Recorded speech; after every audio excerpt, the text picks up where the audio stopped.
This particular client of mine ended up being locked up with an evil serial killer and became mates with him. Far more men are convicted of crimes than women, which either means men are inherently more evil or worse people than women, or it means women are smarter and get away with it a lot more. The neighbour came over and had an argument with this guy. The neighbour had a heart attack.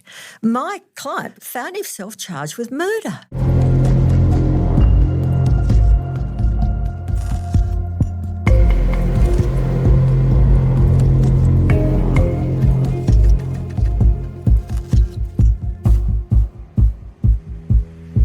Today, we took a deep dive into the world of crime and courts with former criminal barrister Judith Fordham. Judith gave us good insight into what goes on when someone finds themselves on the wrong side of the law. We talked about some of the strange cases, including a man who was charged with murder for simply speaking angrily with a neighbour, and getting an acquittal for a client who stabbed a person, which was a case she thought was unwinnable. Judith works for both the defence and the prosecution, so in that regard she has a unique perspective. An expert in forensic science and law, you'll see why she's a good person to have on your side. Now, I've never sat down with a criminal barrister who hasn't got a crazy story to tell about the world of crime. Judith Fordham doesn't disappoint. As you'll hear, it was an interesting and fun chat with someone who has a very quirky view on life. Judith Fordham, welcome to I Catch Killers. Thanks for having me. Well, I've very excited about sitting down and speaking to a barrister, and as a former cop, that's not always the way. I must admit, your type used to terrorise me in court many a time in the witness box, but it's all part of the justice system, isn't it? It's called keeping the bastards honest. Oh, is that? Well, that's the. I think that's fair enough. Now, you worked in both defence and prosecution, so you got a good perspective from both sides. Yep. I'm going to ask you the obvious question. I know you're sick of this question. First up, when you're representing someone that you know, or you believe, I should say, is guilty of the crime, and you're defending them, how do you feel, or how do you navigate your way through that? I'll give you the long answer. The short answer is, though, I'll give you a short answer first, is that It's not my business. That's the business of, the magistrate, if it's magistrate's court, or the jury, if it's a jury trial. That's what they do. I don't do that. That's not my job. I'm a mouthpiece or a voice for whatever position there is. The longer answer, though, is that I've learnt by bitter experience that I'm not always right. I know that may come as a surprise to you, but I'm actually not. I'm not always right. That's a first for a lawyer or a former barrister to come out and say. At least you didn't say it's first for a woman, because then I would have reached down here and strangled you. I'm stupid, but I'm not brave.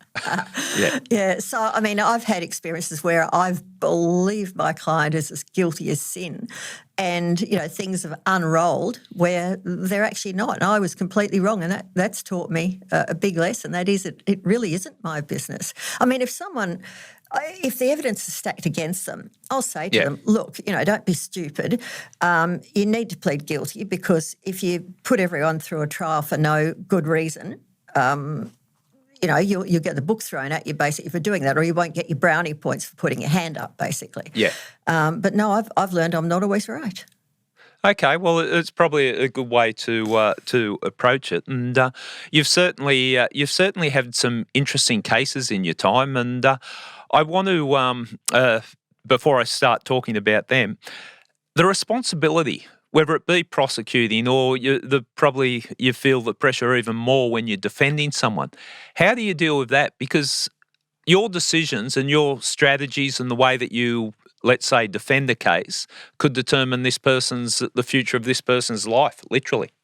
Yeah, it's not easy. I remember the things, mistakes I've made, and I'll remember them forever. I don't sort of, lie back and sort of go, oh, God, I'm good, and feel good about my victories, no matter what side I'm on. But, it's a huge responsibility. And the day, you kick back and relax and believe that everything's the day you probably should stop doing it. So, I still lose sleep at night, but maybe that's just me. Yeah, well, I suppose, and in talking to you the other day, you said about the preparation. You don't approach it with a flippant attitude that, I can do this, it's easy. You put the effort into it.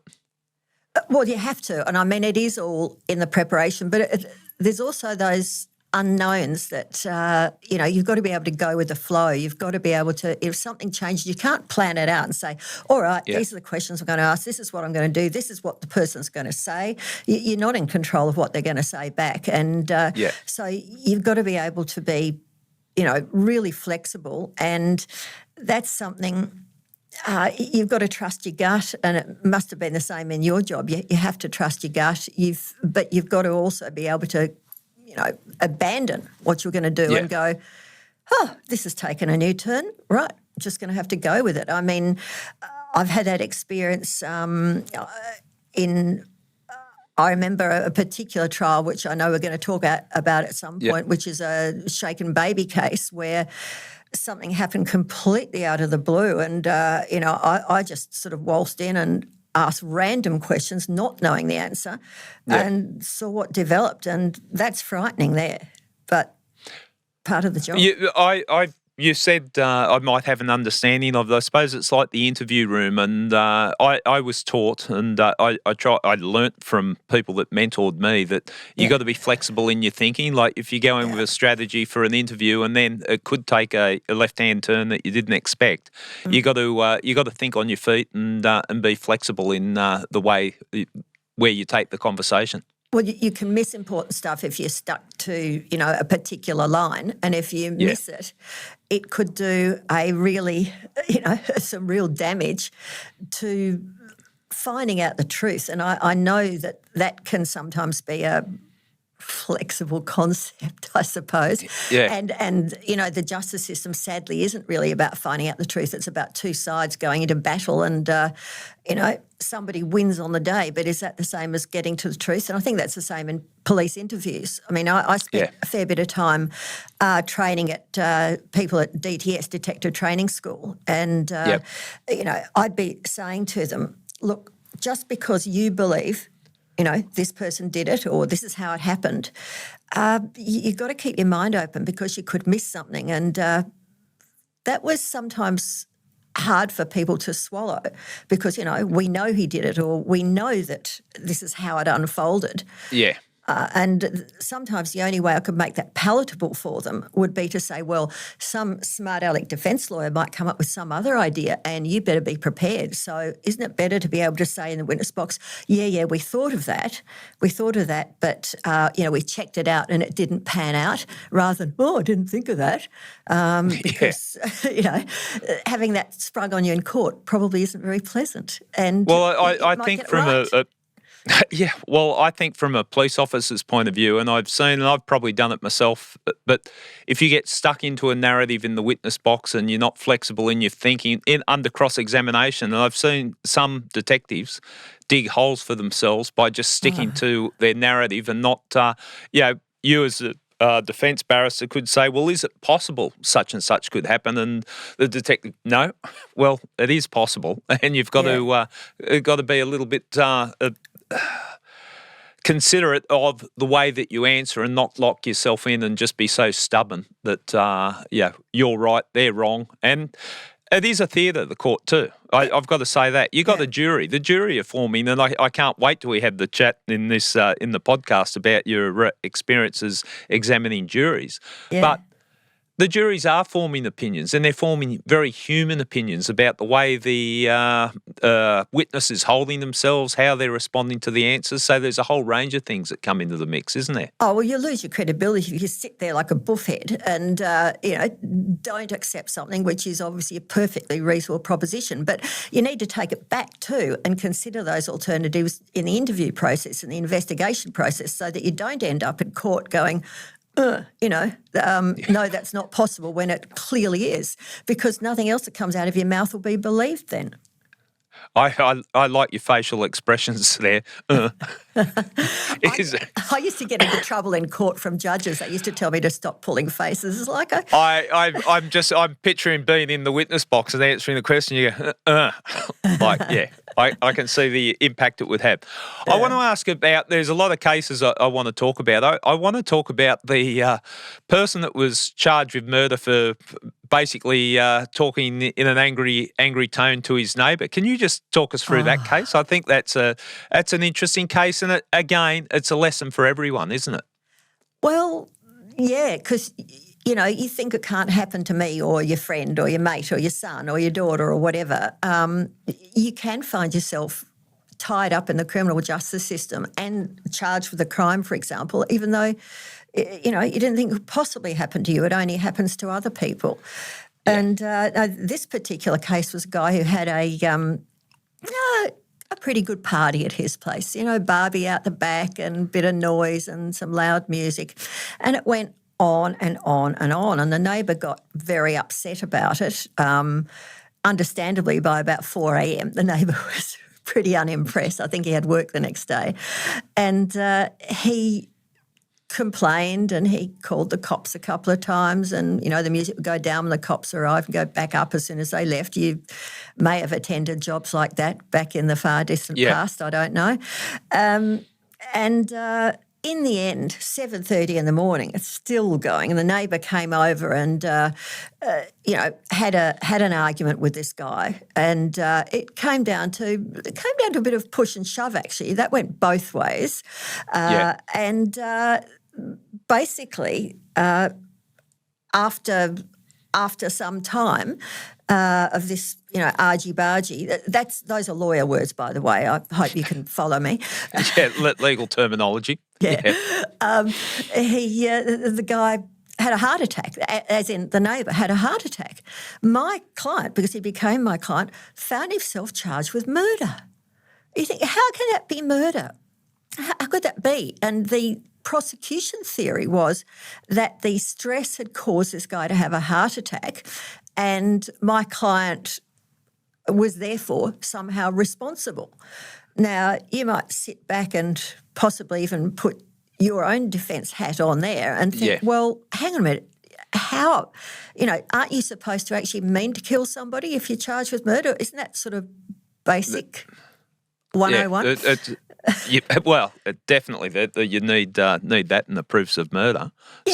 Yeah, but they said their attitude was, the other side, that he should have known, and therefore that becomes a murder. He should have known this could happen.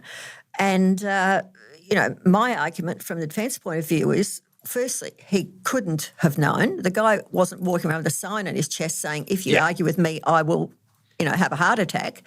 And what's more, and the important thing for me was the medicine aspect of it, and that is, did he in fact cause this guy to have a heart attack, or was the guy going to have a heart attack anyway, even if he just, woken up in the morning and just had his Wheaties? And I don't mean to make light of someone's death, but, we're in a situation where the stakes are very high, and this chap could be in jail for a very, very long time. He's got to be, in a sense, morally guilty as well.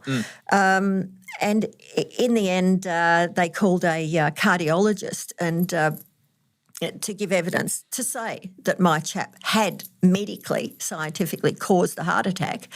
And this cardiologist did give that evidence. And he'd given this written opinion, which said, no, without doubt, this chap caused the heart attack. And the reason he caused it is that stress can cause heart attacks. And this guy, the cardiologist, professor or whatever he was, had cited a whole lot of studies. He'd said, look, in New Zealand after the earthquake, a whole lot of people died of heart attacks, or after bombings in Iran, a whole lot of people died of heart attacks, and that proves that stress causes heart attacks. So I started asking him what I thought were pretty obvious questions, like, in New Zealand after the earthquake, somebody comes in dead and they don't have a mark on them. Do they actually do a post-mortem and check if they had a heart attack, or do they just tick the box saying heart attack, or technically myocardial infarction? I can say the words too. Yep. And of course they don't. They're too busy saving the living. They're not, so it's a tick a box thing. Do you actually know? And of course the answer to that has to be no, we don't know. Well, that doesn't do a lot of good for those studies, does it? But we actually got to a point of complete ridiculousness, if there's such a word, because all these studies said, look, it looks like stress may well cause heart attacks, but, we don't know for sure. And we can't do an experiment. We can't take, 2,000 people, stress them all out and find out how many of them die. See who dies. Yeah, there's certain ethical problems with doing that. So, all these studies say we don't really know. It looks like it might. I said, how can you then turn around and say, in this specific situation, my client caused this specific person to die, particularly because we found out he had pinpoint diameters in his arteries in his heart. He was basically a walking time bomb anyway. He could have died at any point. He had undiagnosed coronary artery disease. And this guy says, oh, no, we do know all these people who've written these papers are lying. I said, what? This is where you have to abandon the script, because I had no idea he was going to say that. I said, in fact, my next question was, you're not serious, which wasn't really a question at all, but the jury liked it. You can't be serious. This was all in front of the jury, and the actual it came down to a jury decision to acquit your client. Yeah, and they did acquit him, and bluntly so they should have. And I think probably most people would agree that it really is a bit rough to charge someone with murder. They could have charged him with, thumping the guy, or although that could have gone both ways, or, is there such a crime as public disturbance? I don't even know. But they could have charged with something else. But murder, give me a break. Yeah, well, it's the case as you were talking through that, I remember an early case that I did where some young fellas broke into a house, and they weren't very good crooks. They broke in the house to steal the deeds to the house. They were 16 and 17, so they could sell the house. They hadn't really thought it through. I know. It's an elderly man that lived there on his own, break into the house. We're going to steal the deeds to the house, and then we're going to sell the house. Great plan, guys. They broke him through a window at night. He woke up. He disturbed them. They pushed him, and he died. They panicked. They took his body away, dumped him in a shallow grave. It was dug up by dogs. Police called in. So you've got the actions after. We charged those guys with murder, but it came down to the medical evidence that he was literally a step away from having a heart attack, and that was the post-mortem. He died as a result of a heart attack. We never got him convicted of murder. It didn't get to trial stage. It was accepted that unlawful disposal of the body, break and enter, assault, that type of thing. But that's the medical evidence. And when you talked about you shouldn't make assumptions or believe you know the true story, like as a detective, hold it. There's a sign of entry. The house has been ratted through. Things have been stolen. The body's been dumped in a shallow grave. You're thinking murder. But when it all played out and all the evidence came out, and you look at it, and I wasn't disgruntled with that decision to go down that path. I thought it was the right decision. They didn't break in there with the intent to murder him. They certainly didn't think he would die as a result of them breaking into the house. So, yeah. Yeah, I mean, you've got to take a step back and say, in the end, that was probably the right result. Do them for burglary, do them for disposing of a corpse or whatever it is, and that would feel to be about the right result. I mean, I had one exactly the same where I was approached by a chap something like 40 years after he was convicted and did his time for murder. And he'd broken in when he was a young bloke, and again, somebody died. And this chap died about 20 minutes later of a bleeding ulcer. And back then, the received wisdom was stress causes ulcers. But, of course, we now know it doesn't. And, in fact, there's two Western Australians won the Nobel Prize for finding out that, in fact, it's a bacterium called Helicobacter pylori. There you go. That's two more big words. Geez, you're throwing out the big medical terms. I should have had a medical dictionary here in front of me. I won't understand what you're saying. Oh, don't worry, I'll explain it to you. The question is, well, I'm telling you lies or not.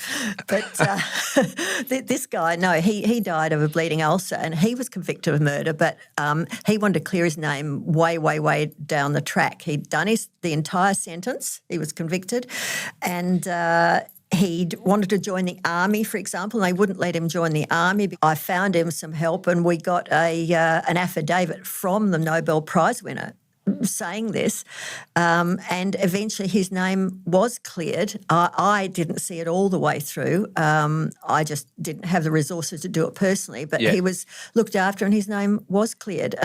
But interestingly, the foreman of the jury actually wrote a letter later saying, we wish we'd had more medical evidence. We understand there's some word about, if you like, that stress doesn't cause ulcers. We would have liked to have heard about that, but we didn't have it. So we had to convict on the evidence we had. And that takes me back to that point I made initially, and that is it's a battle. And you don't necessarily, as a juror, have the evidence you might have wanted to have because each side decides what they're going to dish up.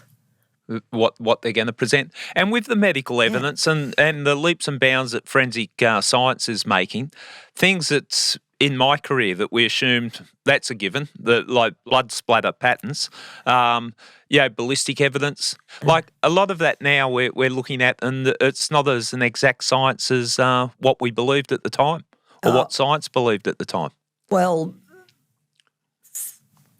ballistics does, if you're talking about angles and things, that works on physics and bloodstain pattern analysis, or blood splatter, as some people want to call it, that also abides by the rules of physics. But things like fingerprints, which were, I used to tell my clients, and I feel really bad about this now, I used to say, look, they've got your fingerprints, they've got you, you better plead guilty. You're stupid if you don't. Read my lips, you're four-letter word, which I'd probably better not say. But the one I'm talking about. I as I told you before, I lived over in Western Australia for a while. I know it's used as a punctuation mark sometimes, that word. Yeah, but I mean, when you're communicating with your clients, you've got to be able to communicate in their language. So, but fingerprints, I now think, are pretty much equivalent to the reading of entrails of goats in ancient Greece to tell the future. Right, okay. Because someone who's comparing fingerprints, they have this method. I mean, don't get me started, or do get me started, whatever you want. They have a method called ACE-V. You probably know about it. Yeah. It's an acronym. It stands for what they do. But they say if you follow the method, you can't make a mistake. Now, that is ridiculous. And they say they have a 0% error rate. And to me, that loses all credibility because if you're looking at a fingerprint from a crime scene, it's not going to be perfect. The baddie, that's another technical word, the baddie won't have stood there and rolled their fingers on the window carefully to get perfect fingerprints. It'll be smudged. It'll be open to interpretation. That's where the human element comes in. And if you want this to be the person, you've been told, for example, it is the guy we caught. We just need him identified. We need a result. We need you to match these. You're going to be internally motivated to match them, and you're going to explain away any apparent differences. And I've actually got a transcript of a fingerprint chap who actually said to me, if these don't appear to match, I can probably explain it by smudging or an artefact or something. If they don't appear to match, is it possible it's actually not the same person? Hey, that is a concerning comment to make in the witness box if they don't. I can explain it away. But how long were you involved in that court matter? How long was that person kept in the witness box after making a comment like that? Well, he actually had pretty much said all he wanted to say. And, the really sad thing is that often these guys are believed anyway because people watch crime shows and fingerprints, they've got you, and he's the expert. And people are not critical enough, be it prosecutors, be it jurors, they're just not critical enough. There was a case in the US where the judge actually didn't let the fingerprint evidence in because, to be an expert, you've got to vault over a certain hurdle. You've got to show that you know what you're doing. You've got to show that your area of expertise is reliable, that it's basically worth, I've had people try to give iridology evidence where you can tell what's wrong with people by looking at the irises in their eyes, and they've actually got in, and judges let that in. So, Interesting. Yeah, I know. But a judge in the States actually threw this evidence out and came under an enormous amount of pressure, as in fingerprint evidence, came under an enormous amount of pressure from the system and ended up reversing his ruling because, we can't have that. We can't have fingerprint people not allowed in because, after all, they've been allowed to give evidence from time immemorial. So they must be right.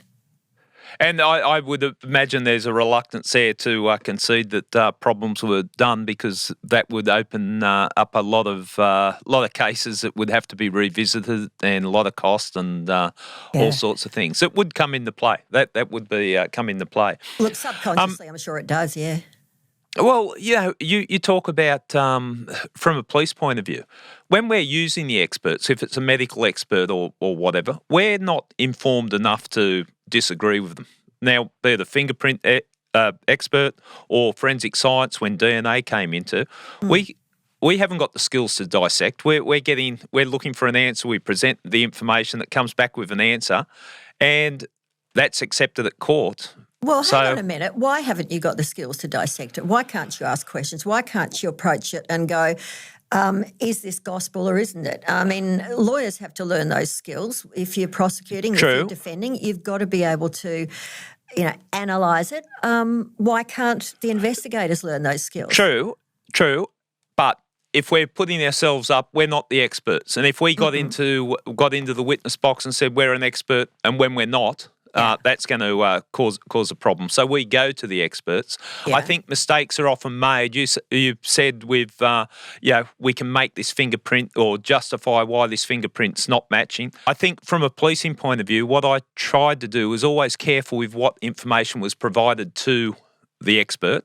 We gave all the information, so independently they're looking at the evidence. But look, it's a tough thing, and that's where the court's not perfect in the weight that's placed on people that present themselves as experts. And don't forget, the jurors have to understand this and look at it critically. They're told by the judge, you don't have to accept the expert evidence, but by golly, it's a brave juror who says, well, I think this guy's got a head full of rocks and, I'm not going to accept what the expert says. So they carry like an enormous amount of weight. There's a huge responsibility on them to get it right. Most definitely. Yeah, and the jurors have got to be able to follow that instead of, switching off. I mean, it also goes with all sorts of other complicated evidence. Like if you've got a cheque fraud, for example, where there are 300 or 3,000 checks, you're going to sit there as a juror while they go through every single check. I'm probably showing my age, actually. There's no checks anymore, are there? A dishonoured check, yeah. I forget which even section it was in the Crimes Act. But yes, I know what you're talking about. Good. That's how detectives, that's how we learnt our trade to start with. The person that had just come into the detective's office was always the one that had to chase up the dishonoured check and, solve that. But yeah, that's not. It's not a current crime, I'd say. But I understand what you're saying. Computer fraud. Let's be contemporary. Yeah. Why'd you get into law? This is a bit embarrassing. Nothing, noble at all. I was a single parent. I had a science degree, and I had what I call the 10 lost years, where basically having children and having a completely messed up life, split up with, yes, I have an ex or two as well. Hey, I'm not sitting here in judgment. Trust me, it happens. It does, doesn't it? Yeah, you make the best decisions you can, and what is it? Marry in haste and repent at leisure. But anyway, that's another podcast too. Yeah. What went wrong with the marriage? It's a long story. But anyway, so I was there with. I broke up when I was pregnant with my fourth child.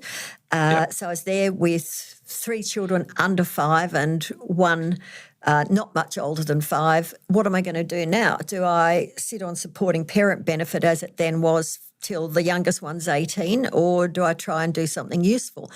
And it was back in the era when tertiary education was free for a first degree, but I already had a degree. That's why I say I had a science degree. I had a degree. Yeah.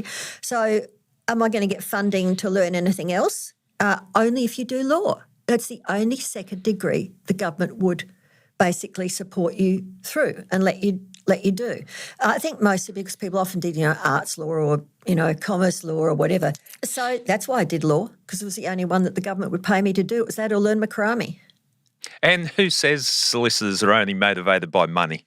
There you go. And plus, crime doesn't pay either. So I got into crime and it doesn't pay for the lawyers either. Exactly.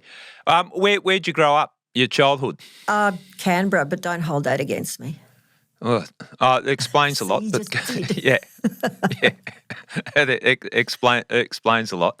So you did your science degree. Is that where you managed to, with the information you got from that, when you've got these experts in the witness box as a solicitor, is that where you, and barrister, is that where you could match them when they were talking?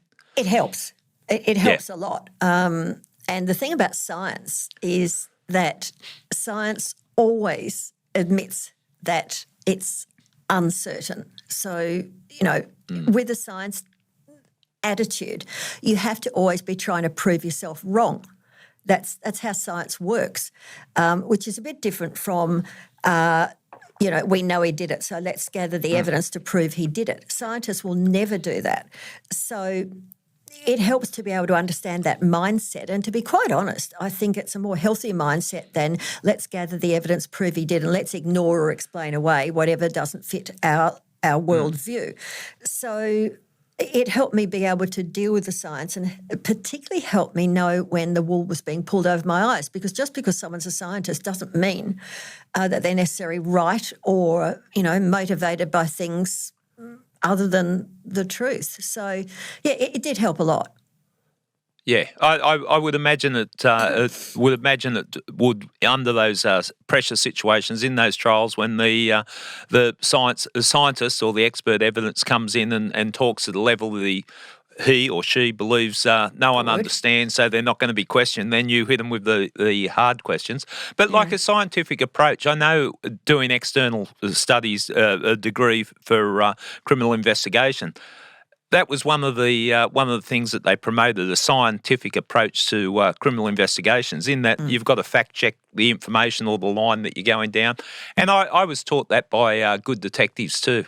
Don't just follow this lead and not explore other options. So it's a critical best practices in the way to approach a criminal investigation as well. If you don't, you can cause some serious injustice, and there's been all sorts of celebrated cases where someone's been cleared later because of, the blinkered approach. And the way I used to, when I was doing detective training, the way, as in training detectives, I used to get it past, because a lot of them would take the other attitude, no, we know he did it, we already know he did it, we've just got to prove it. And that can lead you down the wrong path. I used to say to them, look, check this out anyway, because you might, I didn't say to them you might accidentally get it right, but at least you'll have the answer. And I think I've said that before, and that was the way to sneak it past the people who were inclined to have a blinkered approach. But also, it's one of the few places the law actually takes a science approach, because if you've got a situation like a circumstantial case where no one actually saw the deed happen, and you gather all the evidence, and if the defence, and I'm saying this now from a prosecutor's point of view, if the defence comes up with another explanation for all that evidence that's reasonable, it's not a little green man from Mars came down and did it, it's something that's not fanciful, the judge has to say to the jury, if there's a reasonable possibility, if there's a reasonable explanation for these facts other than the guy did it, and I say guy advisedly, I'll tell you why in a minute, but other than the guy did it, you have to prefer that, because that's basically called reasonable doubt. So the law takes a science approach there. And look, the reason I say guy, and I often call the criminals men, is that far more men are convicted of crimes than women, which either means men are inherently more evil or worse people than women, or it means women are smarter and get away with it a lot more. You can choose which explanation you prefer. Was that a question or are you making a statement? Because that was my go-to place in the witness box. If someone, big statement like that, and I'll sit there and go, but you haven't asked the question. Yeah. Look, why do you think you're being a little smart aleck then? You've got to be delicate. But exploring another hypothesis for a crime. Some of my, I'd say, proudest moments in the witness box where I really felt I've done my job is when a barrister like yourself has gone, have you considered this? And as you get more experience, you look slightly nervous, yes, and you do your little roll your eyes and all that. And then, well, what did you do? And then, there was 20 statements taken in regards to that line of inquiry, and we came to this conclusion based on the line of inquiry and the evidence. So you've got to do that because otherwise it's too easy to exploit the police case or the prosecution case if you haven't pursued alternative possibilities of what happened in the crime. A good prosecutor will ask you, because a good prosecutor will consider those possibilities. Because they know or should know they're going to be raised, and they will ask you before court, did you look at this? And they'll even say to you, or ought to, if it's well before court and the preparation's happening in a timely manner, why don't you go and check this out? Because, this needs checking out. And they'll send you off as a copper to, find out the answer to X, Y, Z if you haven't. But, if you've done your job well, you will have checked it out already and you'll have the answers. But, yes, you'll take advantage of the theatrical aspect of the courtroom and let the defence lawyer hang themselves a little bit first, won't you? And when the defence lawyer is telling me what a good, experienced detective I am, I know that I'm about to get belted over the head with something. Like, you're a very experienced detective, yes, and you've worked for a very long time, yes, and you've had some success. I try to tone it down as the compliments keep coming because I know sooner or later you're going to hit me over the head with something, and that's the theatre of court. And I spent a lot of time in the witness box, but I got nervous every time I got in the witness box. Nervous before I got in the witness box, I should say.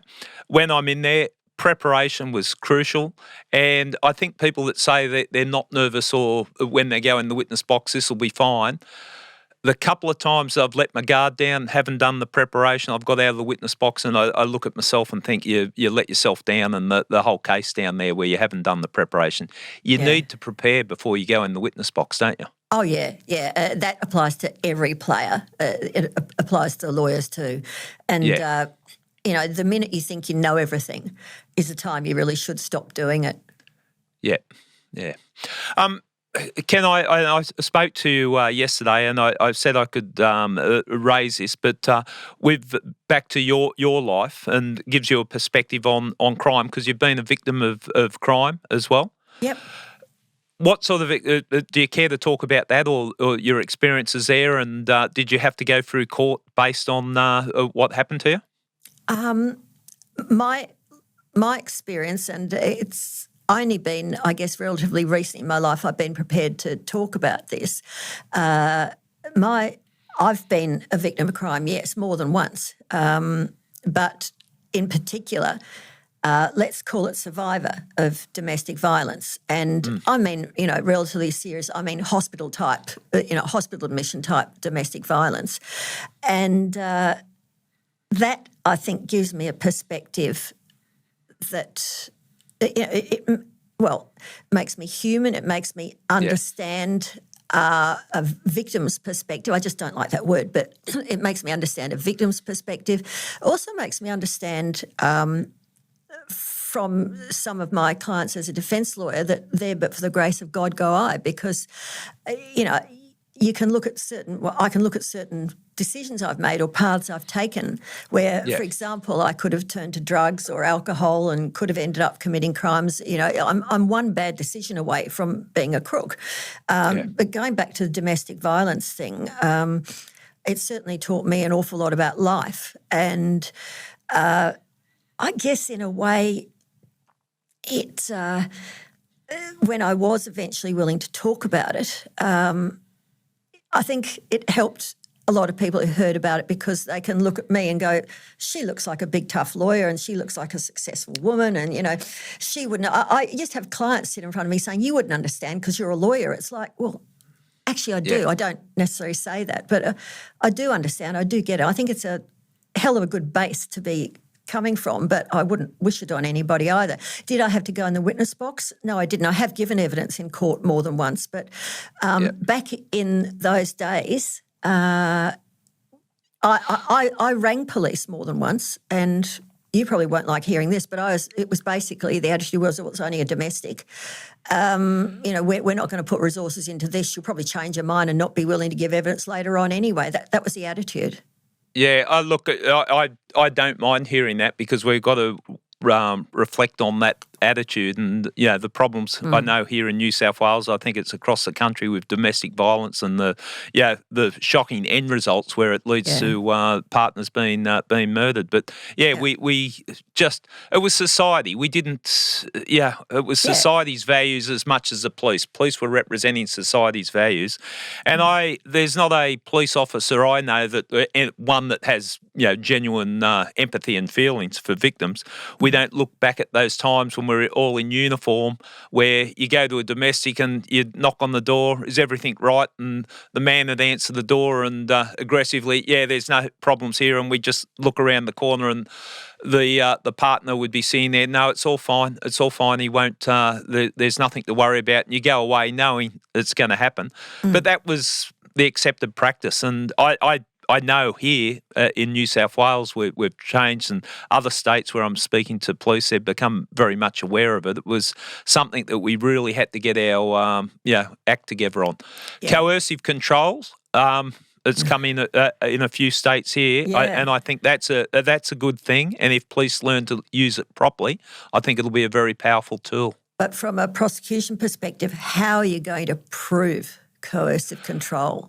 It's a wrong thing and it's a bad thing and it's something that I think should be a crime. But how on earth are you going to practically prove that? I've spoken to a lot of people who've advocated for it coming in and the legislation changes, and I think that's what I preface it with, educating police that it's going to be like an investigation. Now that the charge has been created, we're going to learn how to use it and use it appropriately. What I say from a police officer's point of view, a former police officer's point of view, is that we would turn up to a domestic situation and we're looking at, is there a physical assault? If there's not a physical assault, but we're looking at a person that's clearly terrified for whatever reason or under the control of this domineering person, and we had no recourse on that. We could, okay, we'll just settle it down. Coercive control, at least you can start following up some lines of inquiry, and I'll be interested to see how it plays out when they start charging people with it and using it in the courts. Yeah, me too. And look, going back to what you're saying earlier about it's a thing about the attitude of society. Back when I was, dealing with that, I remember ringing up a priest in the middle of the night, because I just needed some help somewhere from somebody. And he told me off, how dare you ring me in the middle of the night? And that was sort of the level of empathy that society gave me there, where I was living in a country area at the time. There were no women's shelters. There was nowhere I could go. So, society as a whole is changing and changing, I've got to say, for the better in areas like that anyway. Yeah, I think so. I think so too. It's definitely changing. You talked about a sliding door moment that you could have gone anyway when life wasn't going too good. You're feeling the pressure, and you looked at people that no doubt you've represented, or even people that you've prosecuted, that life could take a twist or turn. Over your career, you've seen many people that have fallen foul of the law and criminals, and you would have seen the worst, and you would have seen people that have just made a genuine mistake, good people. What's your sense of it? What, in your mind, makes a criminal? Look, this is pure amateur psychology from me, and I got no idea whether, I'm right or not. But I think there's like two types. I mean, let's look at murderers, as you have. I honestly think there are two breeds of murderers. There are the psychopathic killers who kill for the sake of the thrill. They're a particular type of murderer. And then there's the murderer who, and again, we're back to the relationship situation where it's what used to be called a crime of passion. I remember a particular client who he was breaking up with his wife, and everything was very fraught and very pressured, and she had a boyfriend, and he'd never had so much as a parking ticket in his life. Or maybe he had a parking ticket. You know what I mean? He was basically a good guy. He was working. He, in his probably mid-40s or something, and contributed a lot to society, but he just lost the plot when, she took up with a boyfriend and ended up killing both her and the boyfriend. It was, a horrible crime scene because they had, I think, white shag pile carpet and there was lots of blood. But anyway, the old, hand next to the wall phone, the sort of bloodied handprint smudged down the wall. We're not doing TV shows, so I'll sort of stop that imagery now. But the point being, he's that other type of murderer, in my view. So in answer to your question, what makes a criminal? Sometimes I think circumstance means that someone will take one bad decision, which is what I was talking about when I said I could be a criminal quite easily. And it just sets you on that path, or a bad decision, for example, to take drugs that are offered to you and the next thing you know, you're hooked. All those sorts of things. And then there's a person who's just really evil. And the weird thing about murder is those two are treated the same in the prison system. And this particular client of mine who was convicted ended up being locked up with an evil serial killer and became mates with him. Now, you tell me how the prison system is actually doing some rehabilitative good there when you lock up because they've both been convicted of murder. So that's a very long answer to what was a deceptive. But you're right, because people often say to me, like everyone being a homicide detective or anyone that's committed a murder should be, bring in the death penalty, lock them away for life, do this, do that. I've put away some people that have, been charged and convicted of murder, but they've made mistakes. Like when I say mistakes, it's probably diminishing it. It's a big mistake if you're taking someone's life. But quite often it was a fit of rage. It wasn't their intent. And I'm not saying they're a bad person per se. I'm saying what they've done was horrific in whatever set of circumstances have brought them there, but it doesn't make them inherently a bad person. That's right, yeah. You could. We're sitting here, you realise what we're doing. We're actually sitting here saying murderers aren't necessarily bad. Yeah, that'll be good. We'll be on social media. No, murderers are fine. We'll balance it out, but then there's the really, really bad murderers. And I know what you're talking about with the prison system, and I want to talk about that a little bit later in the podcast about the way prisons are approached, because not a cop now, but I think it's better to prevent crime than to, arrest people after the event. And I think the best way to do that for the people that we got in prison is make sure that they come out, if possible, in a better place to fit into society than just bring them out there like caged animals and let them loose in society again. I really think we can do some good there. Having been to a university for crime in the interim, as in prison, which is a very good place to learn how to do a better burglary, for example, or be less likely to get caught next time. But that's if you're a career criminal. And again, not so much the murderer situation. And you know who we forgot? I forget again, we forgot the insane murderers. Yeah. Insanity is another thing that does happen. Mental health side of things. Mental health side of things. But then normally those people, if the system works properly, will not be convicted of murder. They'll be found insane and they'll actually be put in a psychiatric institution rather than a prison. That's if the system works, and that's a big if, of course. Big if. Baby deaths, shaken baby, the type of scenario I talk about here. And I always found these the hardest homicides to investigate for a whole range of reasons, where you get called to a home because there's a young infant that's died in the place, and you look at it, you've got to treat it as an investigation because you've got to try and find out how this baby, this infant, has died. But it's a difficult investigation to gather the evidence against, because of people that, invariably it's the parents that have discovered their child deceased.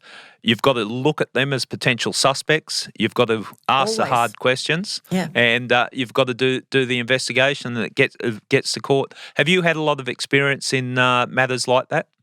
Yeah, I've had some significant, I guess more experience than I'd want to have, because it's, in particular with babies, it's an emotional thing, and it's a hard job to do, both from investigating and defending. You know how emotional it can be.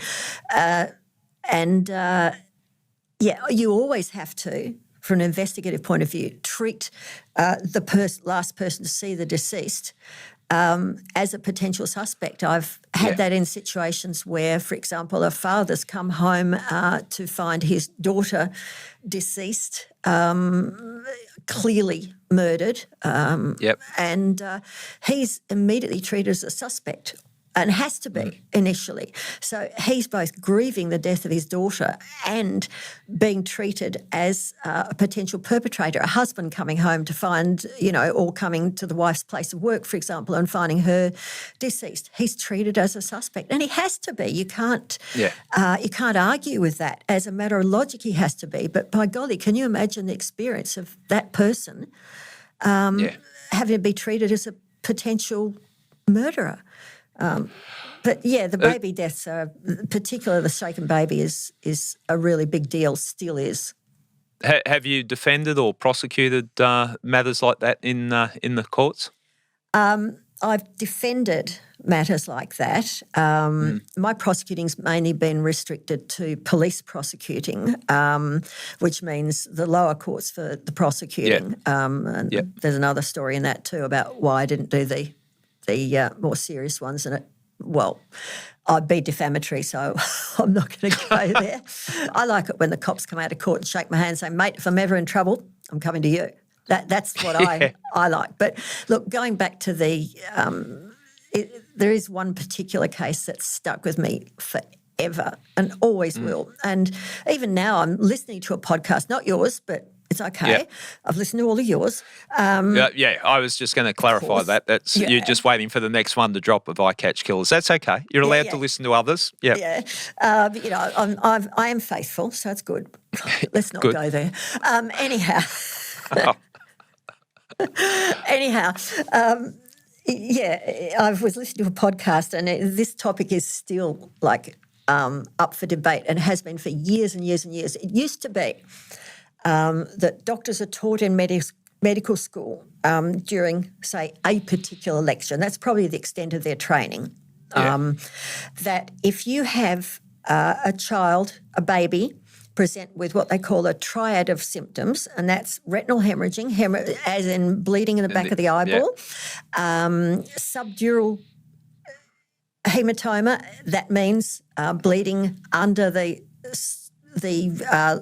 lining of the brain, or bleeding on the surface of the brain, if you like, and basically brain swelling, that had to be non-accidental injury. It had to be baby shaking. Now, and they would go into court, like a forensic pathologist will go into court and testify, this child has been shaken. A whole array, I was going to say gang, but that's probably not the right word, a whole array of experts. An ophthalmologist will testify that there's this particular pattern of retinal hemorrhaging that means it's shaken baby.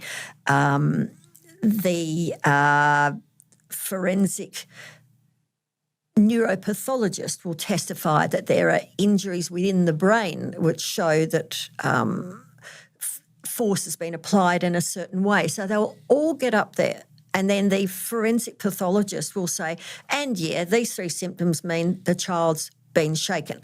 And they would routinely give evidence, for example, that the force used would be the equivalent to a 60-kilometre an hour car accident, or throwing the child from a second-storey window. Then someone started asking questions.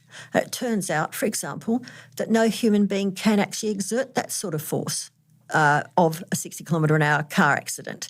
They've been testifying because it's received wisdom, because it's what they were taught in medical school, and it's not necessarily true. Now, what you end up with is two sets of experts, some who passionately believe that this has to be that the child was deliberately shaken, and some who equally passionately believe that sometimes this can occur by accident.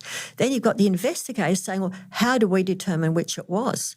How do we know who to charge? Do we let all the child killers go because the science is in a state of debate? Or, we can't do that. We can't let child killers go free. But how do we know which is which? We have to rely on these experts, and the experts can't agree. And I've been at conferences, like I was a member of the American Academy of Forensic Sciences, and they have lectures about this sort of thing. And you get two sets of doctors becoming extremely passionate and calling each other, whores and sluts. And I've seen it happen because they're wedded to a particular idea. And guess what? They're not being objective. Anyway. That's where it becomes problematic, isn't it? Yeah, because experts are supposed to be objective, aren't they? But they think they are being objective. Are they or aren't they? It's the difficult one, and you've identified the hard part of investigating it. And if you put your hand up as a homicide detective, you've got to go in there and ask those hard questions, and find out who was the child last with, that type of thing, who had access to the child. But they're difficult investigations, and you talk about the science and the medical experts and that. And I know there was people that were very much in the camp, this is definitely a shaken baby syndrome, and it was demonstrated how hard the baby would have to be shaken, and it was extreme. And then there were others that, that might not be the reason. So has this child been ill? Has this child, for example, in the one I was involved in, we found out that after 3 days in hospital, the child had something called a coagulopathy. In other words, its blood wasn't clotting properly. And when you think that two of these signs are bleeding signs, two of those three, receive wisdom, triad of symptoms, what significance did the fact that the child had a clotting problem have? But they didn't do the test when the child was admitted to hospital. They did it after the child had been in hospital for 3 days. Does that show the child had a clotting disorder at the time of admission to hospital? We'll never know. And I asked the particular doctor, could this test have been done when the child was admitted? Yes. Why wasn't it done? And the doctor actually said with a straight face, our job's to gather prosecution evidence, not defence evidence. Yeah, you're identifying a lot of problems in the so-called justice system. That it's not an exact science. There's problems left, right, and centre. In that one that you're referring to, how did that matter play out? The father was acquitted, and this is one where every time I think about it, I get a really sick feeling in my gut because.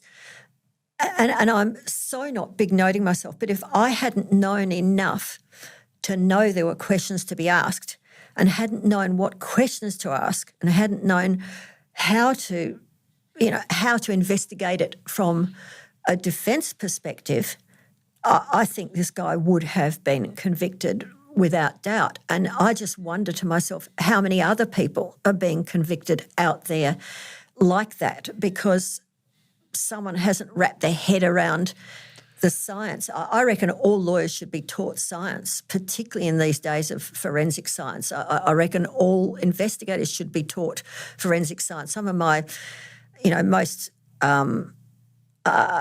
rewarding teaching times have been when I've been teaching lawyers and police about science because they've got to wrap their head around not the actual science. I had to come up to speed on, neuropathology, radiology, hematology, ophthalmology, forensic pathology, toxicology, you name it. I had to get my head around an ology, and I didn't know any of those ologies. But you've got to know how to learn it or how to learn enough to at least ask the right questions. So, I think I finally got myself off track and need you to bring me back now. No, I'm fascinated because you're opening up so many questions about, and as you're talking, it makes me reflect on the cases that I've seen before the courts and been involved in murder trials where it comes down to the medical evidence and the legal side of things. They're trying to get their heads around the medical evidence because quite often a murder trial is based, not solely, but relies very heavily on the medical evidence. Yeah. And then I've had an opportunity to at least study, speak to the people that have provided the reports and read the reports in details. And then I look at the jurors sitting there thinking, how are they taking this in? And I'm watching, people that have got the skill set, the barristers, the medical people, dissecting the type of thing that you're talking about. And I'm looking at jurors that we don't know anything about their background. They could have no knowledge in this field, and they're trying to take that all in. You left me in control. I'm going to make that a nice segue to bring part one to a conclusion. When we get back for part two, I want to talk about the case that when you turned up at court, you thought it was unwinnable. To give you a heads up on that was defending someone that was in a fight with someone. They're the only two people in the room, and the person was stabbed in the back. I'll let you explain that in part two. Yeah. And let's really break down the jury system because you were given a rare opportunity, weren't you, as a part of an academic study to have access to jurors, what was going through their minds Absolutely. in the I was in the allowed trials. to interview real jurors after real trials, which is in Australia and in our justice system pretty much unheard of. Yeah, I think people will be surprised and shocked by some of the things you're going to say there. So we'll come back for part two.